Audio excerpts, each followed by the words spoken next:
कह देती हैं गुरुजी, जब हम पार्थिव शिवलिंग बनाते हैं तो वो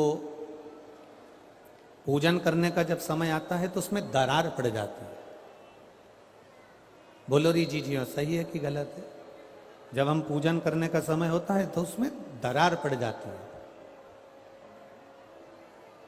कारण क्या होता है? किस कारण से उसमें दरार आ जाती है? उसमें आपने 3 चीजें नहीं मिलाई। मिट्टी तो आप लाए हो पर उसमें 3 चीजें नहीं मिला पाए। एक, पहले नंबर पर है माखन या गाय का घी या दूध। इसमें से एक चीज जरूर मिला मिट्टी में। दूसरी, भस्म, थोड़ी सी भस्म यदि आपके पास में है। भस्म से मतलब होता है अलोना गोबर। अलोना गोबर जानना है आपने? यहाँ क्या बोलते हैं उसको? एक होता है गाय का गोबर जिसको हाथ से थापते हैं, थापा कंडा बन गया, वो नहीं। अलोनी गोबरी, गाय ने पौटा करा, वो सूख गया, उसको उठाया, जलाया, उसकी भस्म तैयार करी। वो भस्म शिवजी पे समर्पित होने वाली वो भस्म उस मिट्टी के अंदर डाली जाए। अलोनी गोबरी की जो भस्म होती है, गाय जो पोटा करती है और वो गाय का जो गोबर होता है वो सूख जाता है। सूखने के बाद जो उसकी भस्म होती है वो भस्म बड़ी काम की होती है। उसको जब जलाते हैं और जलाकर उसकी भस्म बनाते हैं तो वो बड़ी काम की रहती है, बहुत काम। हम तो यहां तक कहेंगे, जिस नारी के बच्चादानी के अंदर अगर गर्भ में गांठ हो गई है या बच्चादानी के अंतर्गत कोई भी परेशानी उसके जीवन में आ गई है कि डॉक्टर बोल रहा है कि आपकी ये ऑपरेशन कराना ही पड़ेगा, तो हम इस निवेदन को जरूर करना चाहेंगे कि प्रयास करिएगा। देसी गाय जब गोबर करे, पोटा करे और वो सूख जाए,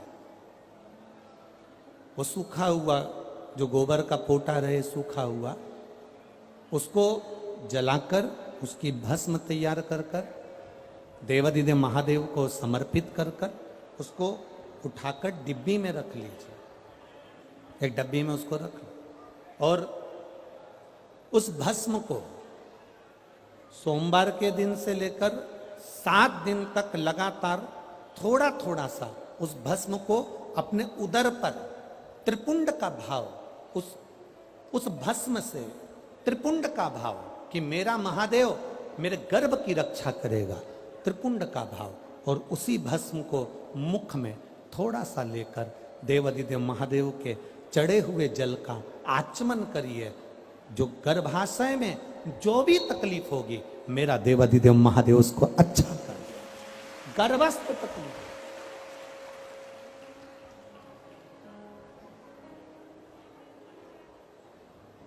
तेरी कृपा बिना हिले एक भी अणु, लेते हैं श्वास तेरी कृपा से तनो तनो। हे गंगाधर मुक्ति द्वार ओमकार तू, भोले ओमकार तू। आयो शरण तिहार शंभो तार तार तू। गर्भस्थ, गर्भ में अगर आपके गर्भाशय में अगर कोई तकलीफ है तो वो गाय के गोबर की, देसी गाय के गोबर की भस्म हमारे जीवन को सुख दे रहे। और भी अच्छे से समझ लो, मान लो आप त्रिपुंड का भाव भी नहीं रख सकते, उदर के ऊपर त्रिपुंड भी नहीं बना सकते, तो केवल भस्म को लेपन ही आप गर्भाशय पर अगर करेंगे तो बाबा उस पर भी कृपा करता है। ऐसा नहीं, शिव तत्व है। सारी समस्या का हल एक लोटा। शिवलिंग नहीं है, जहां पत्थर का शिवलिंग नहीं है, जहां सोना और चांदी का शिवलिंग नहीं है, जहां हीरे पन्ने का शिवलिंग नहीं है, जहां पर मिट्टी का पार्थिव शिवलिंग की पूजन होती। अब जरा विचार करिएगा, गुरुजी क्या बात कर रहे हो, ये पार्थिव शिवलिंग, मिट्टी का शिवलिंग जहां एकांबरेश्वर महादेव के मंदिर में पूजा जाता है, वहां क्या वो शिवलिंग मिट्टी का फटा नहीं होगा? क्या उसमें दरार नहीं पड़ी होगी? क्या वो मिट्टी का शिवलिंग बेकार नहीं हुआ होगा? हम जब पार्थिव शिवलिंग का निर्माण करते हैं तब उस समय उसमें हम बहुत से पदार्थ डाल देते हैं। आप कुछ डालें ना डालें, दो चीजें मिट्टी के अंदर अवश्य डालें, एक मक्खन या दूध या गाय का, जम के बोलो, घी, और दूसरा भस्म। ये दो चीजें क्यों डालना चाहिए? कि शिवलिंग अच्छा बनेगा, शिवलिंग पक्का रहेगा, दरार नहीं पड़ेगी, उसके लिए डालना चाहिए क्या? ना ना ना ना। पार्थिव शिवलिंग का निर्माण करने वाले दो चीजों का स्मरण अवश्य रखें।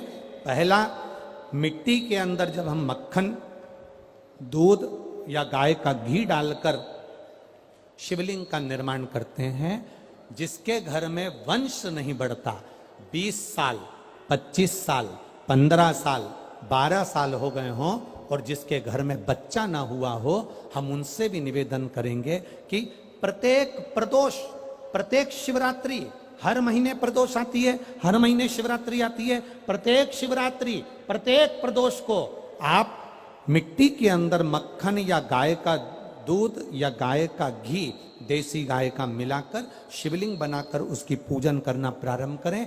1 साल पूरा नहीं होगा, भले 20 साल हो गए होंगे, पर आपका गर्भ जरूर ठहरेगा, ये निश्चित था। भले 20 साल हो गए, 22 साल हो गए, 25 साल हो गए, डॉक्टर ने मना कर दिया नहीं होगा, फिर भी आप बाबा पर भरोसा, बोल बम का नारा है, बाबा है। आप विश्वास के साथ शिव की आराधना करिए। गाय, देसी गौ माता का दूध, मक्खन, घी, ये हमारे मिट्टी के अंदर मिलाकर जब हम शिवलिंग का निर्माण करते हैं तो हमारा वंश बढ़ता। दूसरा, भस्म। पहले नंबर पर है मिट्टी में मिलाया गया मक्खन, घी या दूध। दूसरे नंबर पर है, जम के बोलो जल्दी से, भस्म। ये दूसरे नंबर पर। भस्म का प्रयोग शिवलिंग का जब निर्माण करें, पार्थिव शिवलिंग जब बनाएं, मिट्टी में थोड़ी सी भस्म जरूर मिलाएं। भस्म किस चीज के लिए होती है? भस्म किसके लिए धारण कराई जाती है? तो महाराज, शिव महापुराण की कथा कहती है, जब शरीर में कोई बड़ी बीमारी आने वाली होती है, आप एक साधारण सा प्रयोग कर देखिएगा अपने जीवन में। एक साधारण सा प्रयोग, जब आपको लगे कि डॉक्टर ने बोला है कि कोई बड़ी बीमारी का चांस बन रहा है, कोई बड़ी बीमारी होने वाली है, आप थोड़े दिन तक देवाधिदेव महादेव का ये शिवलिंग, ये जलाधारी,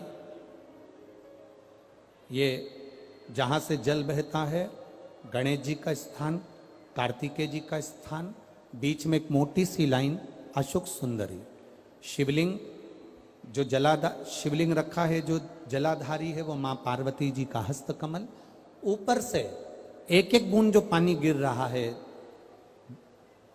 जिस कमंडल में से, जिस जलाधारी में से जल गिर रहा है, वहां शंकर भगवान की 5 बेटियां, जया, विषहरा, शामली बारी, दौतली और देव, ये भगवान शिव की 5 बेटी। जब आपको लग रहा है कि मेरी जांच होने जा रही है, जब आपको लग रहा है कि मुझे डॉक्टर को दिखाने जा रहे हैं, मुझे लग रहा है कि कोई बड़ी बीमारी ना निकल जाए, अल्ट्रासाउंड करा रहे हैं, एक्सरे करा रहे हैं, उससे पहले घर में अगर थोड़ी सी भस्म रखी है, उस भस्म को जब आप जल चढ़ाने के लिए शिव जी के मंदिर में जाओ, हॉस्पिटल में दिखाने के लिए जांच कराने जाओ, उससे पहले एक काम जरूर करना, शंकर भगवान का जहां शिवलिंग रखा है, उस शिवलिंग के पास में भस्म का लेपन कर कर देवाधिदेव महादेव पर 1 लोटा जल समर्पित कर कर उसी भस्म को अपने कलेजे पर, अपने हृदय पर लगाकर देवाधिदेव महादेव का पंचाक्षर मंत्र नमः शिवाय, षडाक्षर मंत्र ओम नमः शिवाय या श्री शिवाय नमस्तुभ्यम बोलकर फिर आप जांच के लिए चले जाओ, कोई बड़ी बीमारी तुम्हारी जिंदगी में निकल ही नहीं सकती। भस्म भस्म हो। भस्म का काम क्या? हमारे रोग को, हमारी बीमारी को, हमारे आने वाले जो रोग हैं, जो बीमारी है, जो तकलीफ है, उसको समाप्त करती है भस्म का प्रयोग।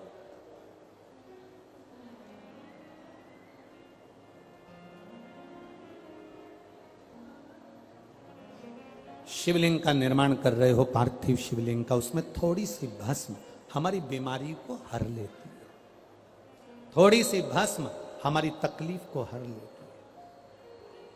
भस्म का प्रयोग।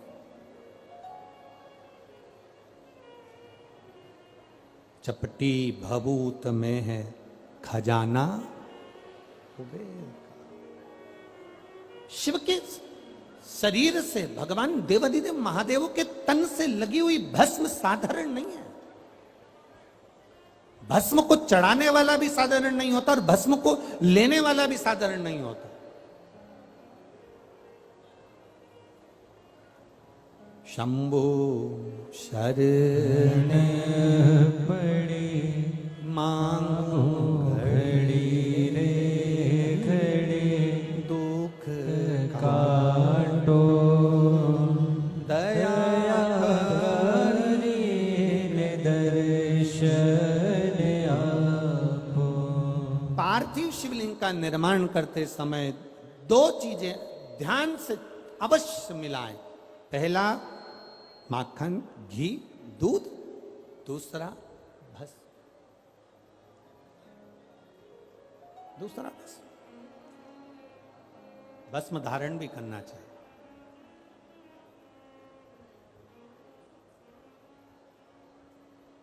आज हम सुबह जब 10